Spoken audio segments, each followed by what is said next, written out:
Кутмандуу кечиңиздер менен эфирде күндү жыйынтыктоочу маалыматтар топтому алгач жаңылыктардан кыскача түрмөгү. Араван районундагы депутаттардын жолугушуусуна барган эл жыйынды таштап чыгып кетти. Башкы прокуратура Шершевдин кылмыш иштерин санап берди. Сотторду ротациялоо коррупциянын азаюусуна өбөлгө түзөбү. 312 судья ротация жолу менен ишке келди. Курулушу 7 жылдан бери бүтпөгөн мектеп. Алайдын 3 айылындагы 500 өспүрүм жаңы билим берүү мекемесине муктаж.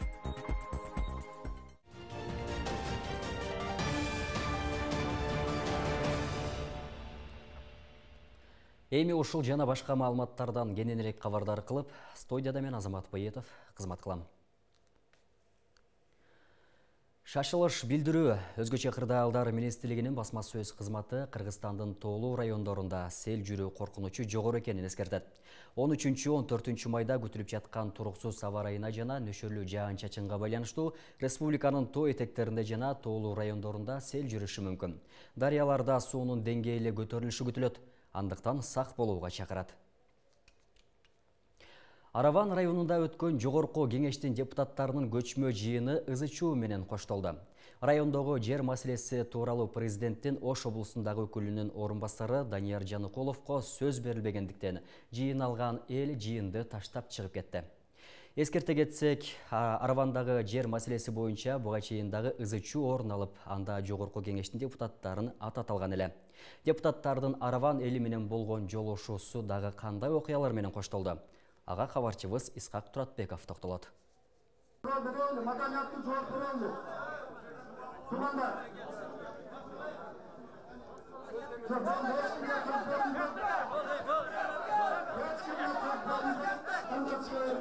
экинчи маселе боюнча карайбыз. Урматтуу туугандар, Аравандын кызыкчылыгы боюнча сусакталып, канал курулуп атат, социалдык маселелер каралып атат. Эки кишинин ортосундагы сөз үчүн келген жокпуз биз бул жерге. Биринчи маселе бүтө элек жатып, жыйынга келген эл дал ушинтип чыгып кетишти. Анын себеби тийиштүү жетекчилерге жана элге сөз берилбей койгондугунан келип чыккан. Жолугушууда алгач айыл чарба, таза суу, суга суу маселелери каралды. Буга чейин мыйзамсыз берилди делген 1000 гектар жер боюнча сөз болду. Айыл тургундары жерлер райондун жарандары колдонушу керектигин айтып, кайтарып берүүнү суранды. Алгач Алиянаров айыл өкмөтүнүн мурдагы башчысы жогорку кеңештин депутаты Жалолиддин Нурбаев ал жерлерге инвесторлор суу чыгарып 1 гектарына 5 адам иштеп, $1000 айлык аларын айтты. Нурабад айыл өкмөтүнө 1 жылда 56 миллион кошумча акча түшөт. Мына дотациядан чыгар жол. Мына сиздер Россияга барбайсыңар. Мына ушул жерде иш менен камсыз болосуздар. Бир туура малды багышып керек, чөптө кыйнап аткандарбыз. А бирок бир үй бүлөгө кошумча 5 киши иштесе $35,000 пайда келип атат. Малдын чөбүнү чүйдөн алсак болот, башка жерден алсак болот, шерине чейин алып берет. Биз максатыбыз Кыргызстанды ушул аз камсыз болгон үй бүлөлөрдү, ушундай бекер жаткан, эгилбей аткан жерлерди өздөштүрүү планында кылынган. Ал эми облус башчысынын орун басары жерлерди берүүдө 4 айыл өкмөт менен меморандумга кол койгон Афганистандык Камсулла Шабибулло аттуу инвестор жок экендигин билдирди. Атайын изилдөө жүргүзгөндөн кийин компания жетекчисинин ким экендиги тууралуу так маалымат табылган эмес. Бирок ал киши келген эмес, кол койгон эмес, анын бүт баардыгы жасалган кол жанагы. Мына укук коргоо органдарына тапшырмалар берилип атат.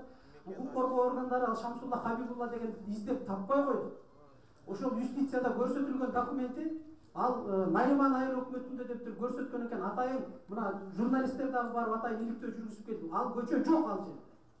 Андай көчө жок, андай үй жок. Адам эмес. Шамсулла Хабибулланы биз бүгүнкү күнгө чейин күч органдары менен таба албай атабыз. Таап көрсөтүп коюңдарчы ошол адам. Мына ар намысын тебеледи, депутаттын шек келтирди деп атат. Мага депутаттын ар намысы шек келгени мени кызыктырбайт. Мага 1,5 миллион Ош облусундагы калктын намысы өйдө турат.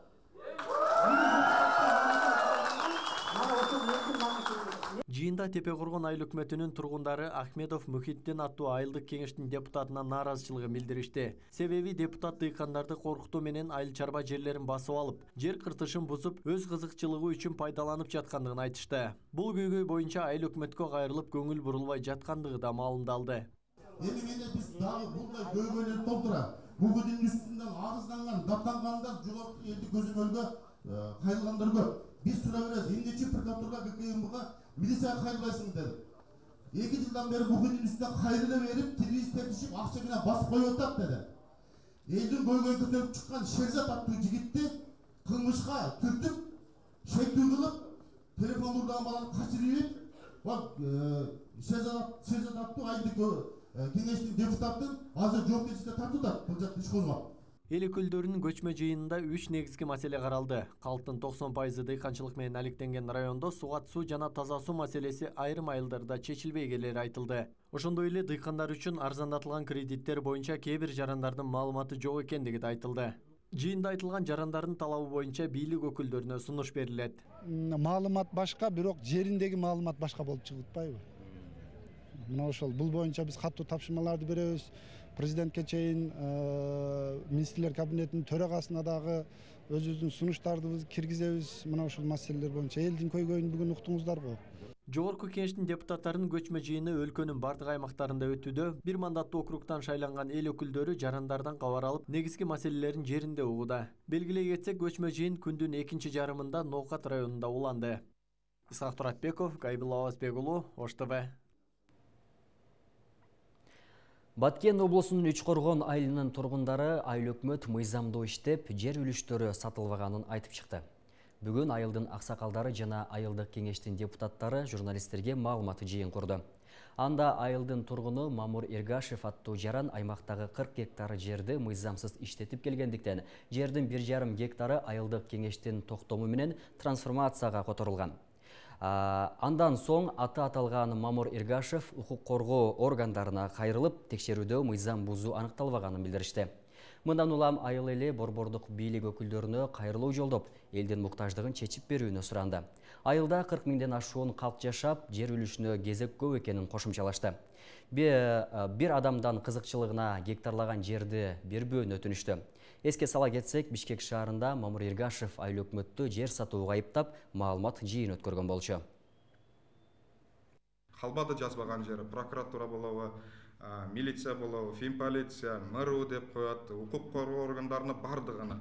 Анан Совет безопасности, премьер-министр, рай администрация, обл администрация, президентке чейин жазышып туруп, бар жоктан комиссиялар келет дагы өздөрүнүн мынандай тастыкталган эмес деп туруп, мына раймам администрацияныкы, обл администрацияныкы, мына өкүлчүлүктүкү, аппарат полномочного представительства президента Кыргызской республики деп туруп 42,5 гектарды бул кишиге биз ажыратып бердик, ушул системный регистрацияда өткөнгө.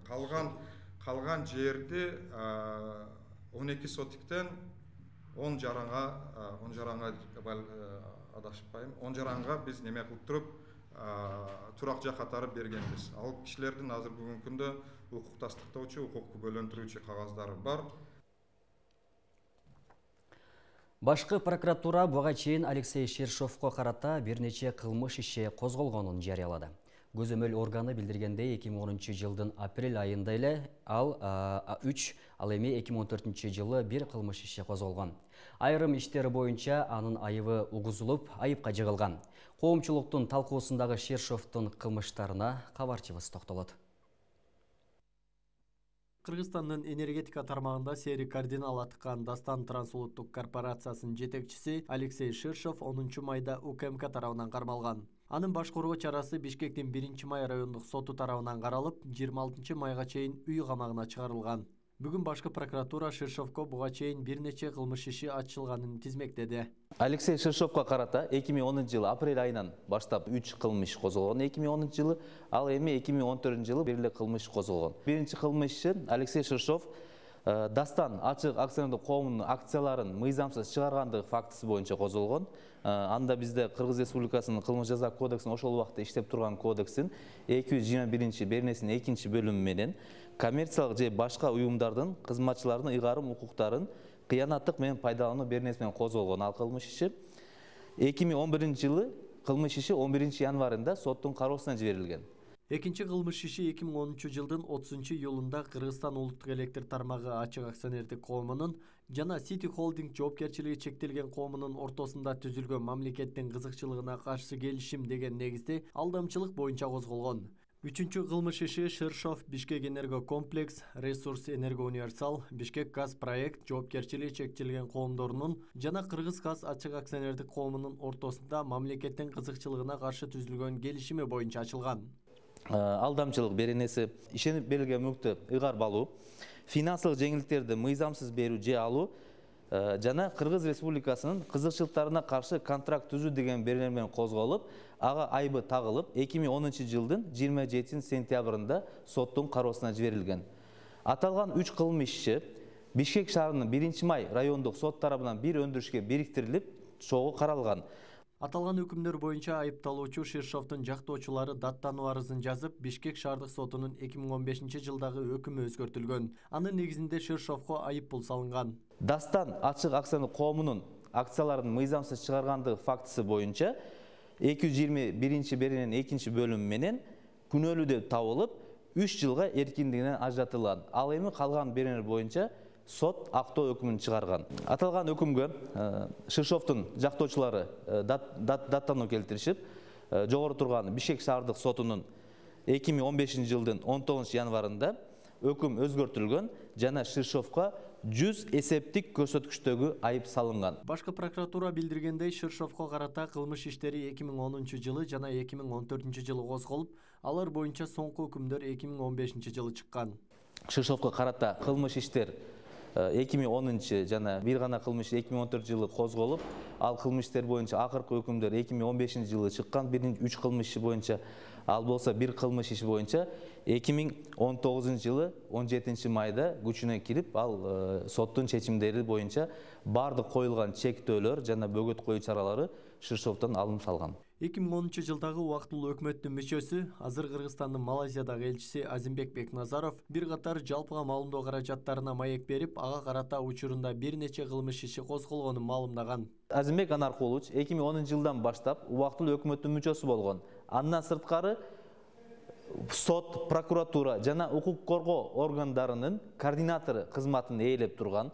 Анда эмне үчүн сот Алексей Ширшовго карата актоо өкүмүн чыгарганда Азимбек Анаркулович убактылуу өкмөт мүчөлөрүнө жана ошол мезгилдеги бийликке айтып чыккан эмес деген суроо жаралат. Бул боюнча социалдык тармактардагы талкуулардан улам президент Садыр Жапаров өз пикирин билдирип, Ширшов Максим Бакиевдин 200 миллион доллары камакта жаткан банкты тапканын, бул маселе боюнча президенттин кабыл алуусун суранганын айткан. Исхак Туратбеков, Эркин Бакиров, Ош ТВ. Сотторду ротациялоо коррупциянын азаюусун шарттай алабы? Анткени 10 майдан баштап Кыргызстанда жергиликтүү соттордун 312 судьясы өлкөнүн аймактарына ротацияланды. Коомчулукта сотторго ишеним азайып, нараазачылык күчөгөн. Эми ротацияланган судьялар эл ишенимин кантип кайтарат? Айганыш Туратбек кызы токтолот. Ушул жылдын 10 майынан баштап өлкөдөгү 312 судья башка жергиликтүү сотторго ротацияланды. Анын ичинде Ош облустук жергиликтүү сотуна 7 облустан 68 сот, ал эми Ош облустук сотуна 13 судья которулду. Бул тапшырма Кыргыз Республикасынын президенти Садыр Жапаровдун 2020 жылдын 30 апрелиндеги жарлыгынын негизинде аткарылууда. Дал ушул ротация жолу менен Ош облустук сотуна Азамат Алыбаев да келген. Ал буга чейин 9 жыл эмгектенген Бишкек шаардык сотунан которулган. Борбордогу кызматында соттун төрагасы болуп да ишмердүүлүк жүргүзгөнүн айтат. Учурда жаңы дайындалып, соттук иштердин үстүнөн дыкаттанышып жаткан учуру. Соттук териштирүүдө жер маселесине байланыштуу иштер басымдуулук кыларына токтолду. Биз азыр эми административдик иштер боюнча бөлүнүп, ушул иштер боюнча карап атабыз. Жалпы административдик иштер областтык сотто 70-100 чейин иштер бар экен. Эмки жумадан баштап график боюнча карап баштайбыз.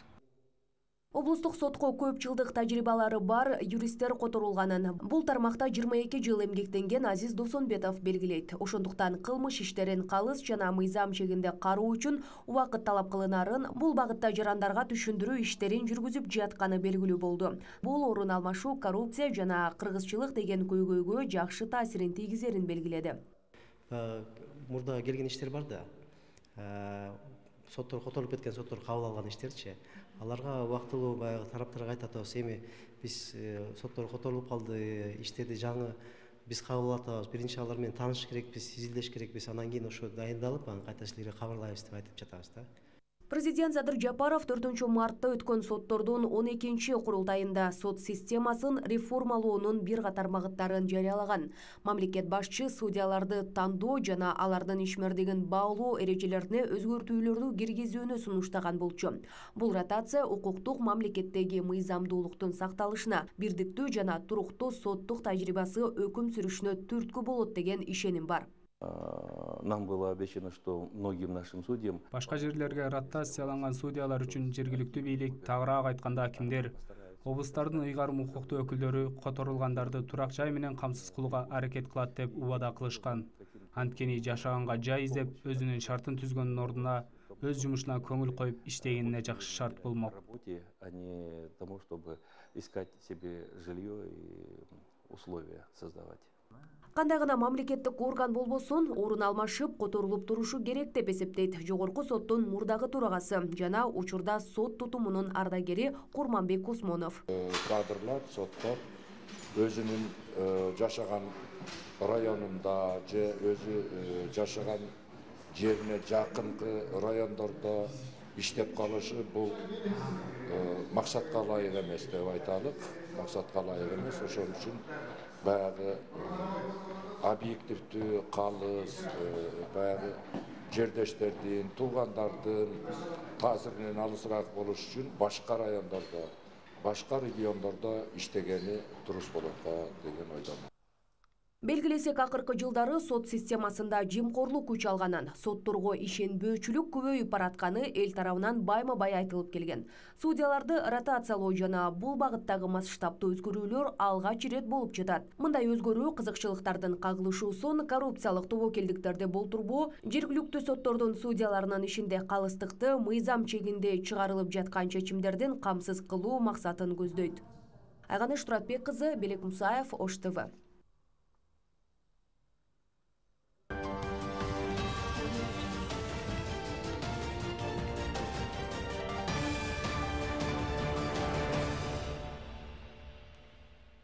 Жаңылыктар менен тааныштырууну улантабыз. Эске салсак, сиз берүүнү түз эфир аркылуу көрүп жатасыз. Президент Садыр Жапаров 16 майда Москва шаарында өтө турган жамааттык коопсуздук келишим уюмуна мүчө мамлекеттердин саммитине катышат. Быйыл саммитке Армения төрагалык кылат. Иш-чаранын жыйынтыгында жамааттык коопсуздук келишим уюмунун 30 жылдыгына байланыштуу билдирүү кабыл алынары күтүлүүдө. Тышкы иштер министри Жээнбек Кулубаев көз карандысыз мамлекеттердин шериктештигинин Тышкы иштер министрлери кеңешинин кезектеги жыйынына катышуу үчүн Дүйшөмбү шаарына барды. 13 майда кеңештин тар курамдагы жыйыны башталды.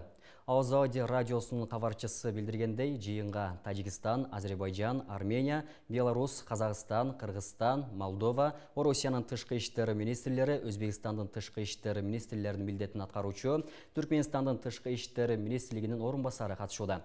Жыйын өткөн жайда Украинанын желеги да илинип турат. Бирок жыйынга Украин расмийлери келген эмес. Жыйын жабык өтүп жатканы кабарланды. Буга чейин жыйында көз карандысыз мамлекеттердин шериктештигинин алкагында кызматташууну өткөрүү, эл аралык коопсуздуктун маселелери, гуманитардык жана илимий чөйрөдөгү байланыштар, Украинадагы кырдаал дагы талкууланары айтылган болчу. 1-июлдан тартып Ысык көл облусунун тургундарынын пляж аймактарына киришине чектөөлөр жана көл жээгинде ачык эшиги жок тосмолор алынат. Тийиштүү жарлыкка президент Садыр Жапаров кол койду. Жарлыкта санаторийлер, пансионаттар, эс алуу үйлөрү, коттедждер ар кандай тосмолорду орнотуу аркылуу калктуу конуштардын тургундарынын пляж аймактарына кирүү укугун чектеп жатканы айтылат. Мындан улам 1-июлдан тартып Ысык көл облусунун калктуу конуштарынын тургундарынын пляж аймактарына кирүүсүнө кандайдыр бир чектөөлөр коюлбашы керек. Ысык көлдүн пляж аймактарында жайгашкан ачылуучу эшиги жок тосмолор, дуалдар, темир торлор, металл зым торлор демонтаждалып, мындан ары орнотууга тыюу салынат.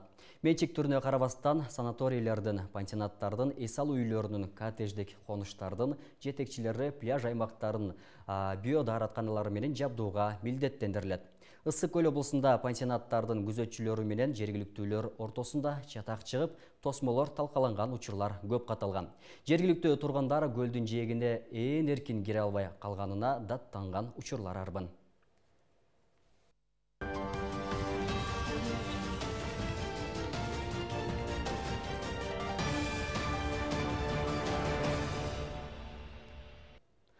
Өлкөнүн өзөгү болгон жаш жеткинчектер заманбап шартта билим алууга укуктуу.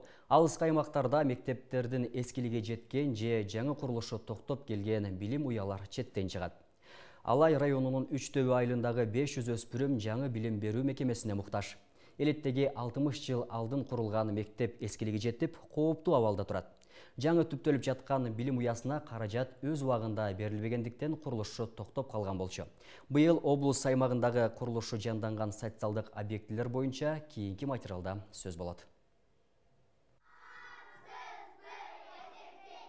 Алыскы Алайдын Үчтөбү аймагындагы Токтомамат Жумабаев атындагы мектептин иштеп жатканына 60 жылга чукулдап калды. Билим уядан жылына жүздөгөн окуучу аяктайт. Эскилиги жеткен мекеменин класстарында полдор чирип кооптуу абалда турат. Жаш өспүрүмдөр класска батпай, андыктан бир партада 3-4төн олтурууга аргасыз. Элеттеги мектепке 40 жыл өмүрүн арнаган Махабат Жакыповнанын эң негизги кыялы жаш өспүрүмдөр заманбап шарттагы мектептен билим алса дейт. Элибиздин жакшы жашоосу үчүн фундамент башталгыч класстан болот. Ушу башталгыч класстан баштап бизге шарт болсо аябай жакшы болмок. Биз аябай күтүп атабыз. Көп жыл болду бул мектебибиз бүтпөй атканына.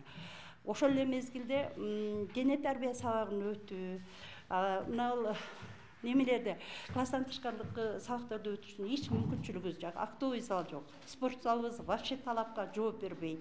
Учурдун талабына жооп бербейт. Кышындасы дагы, жазындасы да балдар ишке ойношко туура келет. Окуучу батпаган абал ар бир класстарда кездешет. Мектептин ашканасы өтө чакан болгондуктан кезек күткөн өспүрүмдөр сабактарынан кечигип да калышат. Ал эми спорт залы талапка жооп бербейт. Мекеменин жамааты мектептин абалын жакшы сактап калууга аракет кылганы менен деле түйшөлүп келет. Бүгүнкү күндө 500дөн ашуун окуучу 200 орундуу мектепте билим алууда. Ошондой эле маданий иш-чараларды өткөрүүгө акты залы жок болгону жаш өспүрүмдөрдү өкүндүрөт. Бул биздин мектебибизде мисалы чайканага кирсек, чайканага батпайбыз. Илимий иш-чараларды эшикке өткөрөбүз, кышында үшүйбүз. Залда ойнойлу десек, мындай бизде шарттар жок. Азыр биздин бул доскаларга пор менен жазууга мүмкүн эмес. Жана ошол доскалардын мындай бир жеринде темири чийип кетип, же болбосо бир доскалар түшүп калган. Кичи Каракол айылындагы жаңы мектептин түптөлүшү 2015 жылы башталган. 2 кабаттан турган имараттын курулушу 7 жылдан бери токтоп калды. Быйылкы жылы гана республикалык казнадан каражат бөлүнүп, билим уянын пайдаланууга берилүүсү мерчемделүүдө. Учурда курулуш иштери кызуу жүрүп, сапаты техникалык комиссия тарабынан дыккат көзөмөлдө. Өзүңүздөгө дагы маалым бардыгында эле курулуштагы негизги көйгөй бүгүнкү инфляция болуп атат. Курулуш материалдарына болгон баалар кескин жогорулуп кетти 2 жылдан бери. Ошол да таасир берип атат. Көп курулуштар бүтпөй турат. Ошонун катарында биздин мектепке дагы ушул көйгөй бар азыр. Калган келишимден калган акча каражаты келсе, ал инфляция менен эсептелсе аны бүтпөйт мектеп. 2 кабаттуу 275 орундуу. Өзүнчө актовый зал каралган, спорт зал каралган. Жылытуу системалары жакшы.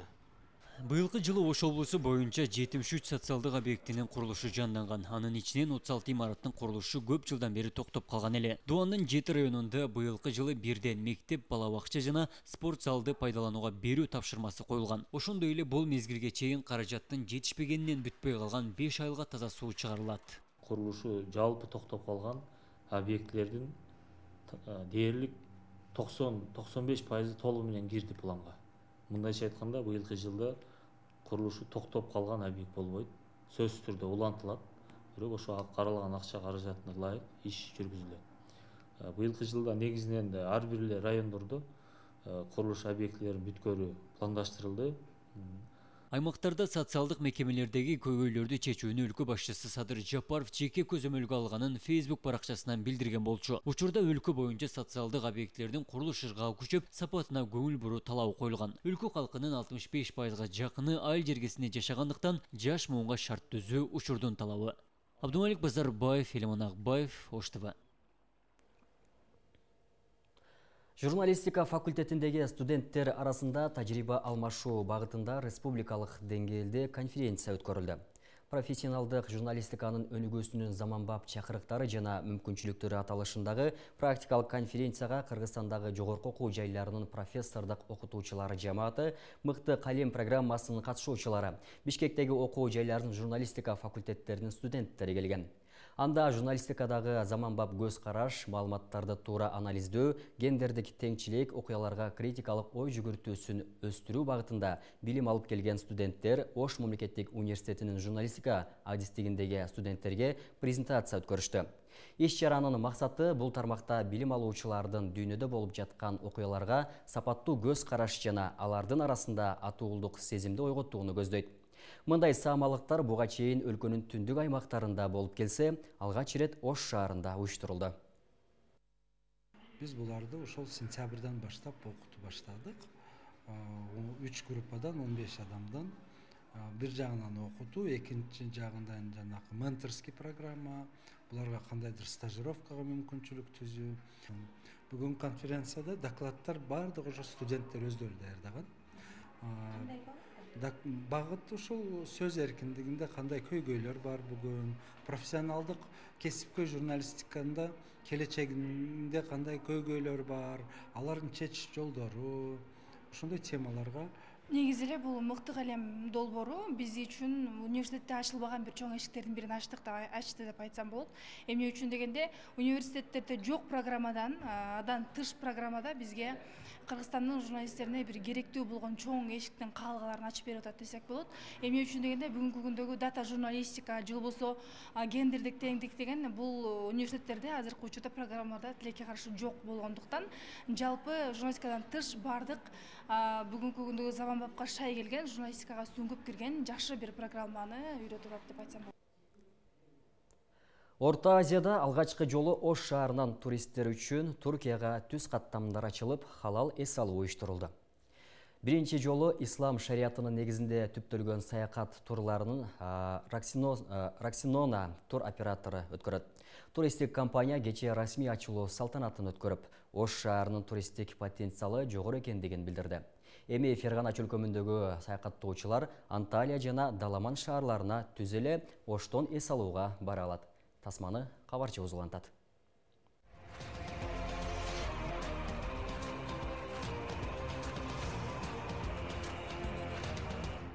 Раксиана туроператорунун расмий тааныштыруу салтанаты кечээ Ош шаарында өттү. Жагымдуу самалыкка каладагы бардык туристтик компаниялар жана авиабилет дүкөндөрү чакыртылды. Жаңы ишмердүүлүгүн баштаган Раксиана туроператору ар бир конокко лотерея ойнотуп, Түркияга эс алууга жолдомо уюштурду. Ошондой эле туркомпаниянын эң негизги өнөктөшү болгон Түркиядагы алдыңкы туристтик компаниянын бири болгон Юданын негиздөөчүсү Хамид Кувенч келди. Эки направленияда иш баштадык. Бирөөсү халал туризм, бирөөсү классик туризм. Анткени мурун бул жерден Бишкекке бар, Бишкектен анан Стамбулга бар, Стамбулдан анан Анталияга үчтөгөн маселелер болчу эди да. Азыр ошо нерсе жок, жоюлду. Мындайча айтканда, Оштан барып самолетке отурсаң Анталияга барып атасың. Раксиана туроператору алгачкы жолу ислам дининин негизинде эс алууларды уюштурууда. Анда коомчулуктун талабына жараша халал аталышында туристтик тейлөө каралган. Аны менен бирге халал мейманканалары уюштурулуп, тейлөө кызматында аялдарга жана эркектерге өзүнчө шарттар түзүлгөн. Раксиана жана Авиастори компаниясы мусулман коомчулугундагы эс алуучулардын табитине жараша халал турларды эң алгачкылардан болуп ачты. Бул Оштон түздөн түз каттамдардын ачылышы. Ош Даламан Ош Анталия Ош каттамдарынын ачылышы. Бул өтө бизге чоң бир өбөлгөнү түзүп турат бүгүнкү күндө. Жада калса ушул Юдей компаниясына биз өтө чоң ыраазычылыгыбызды билдиребиз. Алар ушул биздин Ош жана Бишкек аэропортторуна өзүнүн инвестициялык каржылоосун алып келип, бул жерде ошол эл аралык деңгээлдеги кызмат көрсөтүүчү, сервис көрсөтүүчү бир терминалдарды ачканы бизге кандайдыр каржылык инвестициялык акча келтирип жатышат. Бул да өтө чоң жаңылык. Үчүнчүсү, диний көз карашта бир жашаган мусулман адамдар үчүн толугу менен деңизде бардык шарттарын камтыган деңгээлде эс алууга мүмкүнчүлүк ачылып жатат. Бул мезгилге чейин эс алуучулар Анталияга барыш үчүн Бишкек, Стамбул, андан кийин гана туристтик шаарларга учалган. Ош эл аралык аэропортунан жумасына 2 жолу түз Ош Анталия, Ош Даламан шаарларына чартердик каттамдар ачылды. Саякаттоого чыккан жарандар каражатын үнөмдөө менен эс алууга толук мүмкүнчүлүк түзүлдү. Анталиянын направлениясында 3-чү күнү, 7-чи күнү уча турган калып туруп, 2 рейс жумасында уча турган болду. Даламандыкы 1-чи күнү, 5-чи күнү кылып туруп, 2 рейсти кошуп атат. Ошондо жумасында 4 рейс авиакомпаниясында Даламан жана Анталия шаарларына рейстер ачылып атат. Бул мүмкүнчүлүк биздин жүргүнчүлөргө эң жакшы, именно сезонго жакшы катар турларды көбүрөөк алып туруп адамдар эс алууга барышы мүмкүн. Ава жолундагы бул каттамдар Ош шаарын транзиттик зонага айлантууга толук шарт түзүп бере алат. Түркиядагы алдыңкы туристтик компания болгон Юданын негиздөөчүсү Хамды Гүвенч Бишкек жана Ош шаарындагы эң ири аэропортко инвестиция салган. Oş havalimanıyla Dalaman Havalimanı kardeş havalimanı haline geldik. Şimdi neden Oş? Oş büyük bir potansiyel taşıyor. Ош Даламан каттамы достук мамиледе. Ош шаары Өзбекстан өлкөсүнө жакын болгон үчүн эки өлкөнү байланыштырып турат. Келечекте Ош шаары транзиттик аймак катары аба жолдорунун ачылышына эң мыкты мүмкүнчүлүк бар. Жакын арада логистикалык борборду куруу жана аэропорттун инфратүзүмдүк иштерин баштадык. Oş Havalimanı'nın ileride çok büyük bir havalimanı olacağı kanaatindeyim. Bunun farkındayız ve iyi işbirliği yapıyoruz. Ош Анталия каттамынын алгачкы рейсине бир ай алдын эле жүргүнчүлөр толгон. Роксиана туроператорунун Кыргызстандагы расмий өкүлү Aviastory компаниясы халал жана классикалык эс алууга саякаттоочуларды чакырат. Aviastory компаниясынын эң мыкты шарты менен жеткиликтүү баада каралган. Абдумалик Базарбаев, Элман Акбаев, Ош ТВ.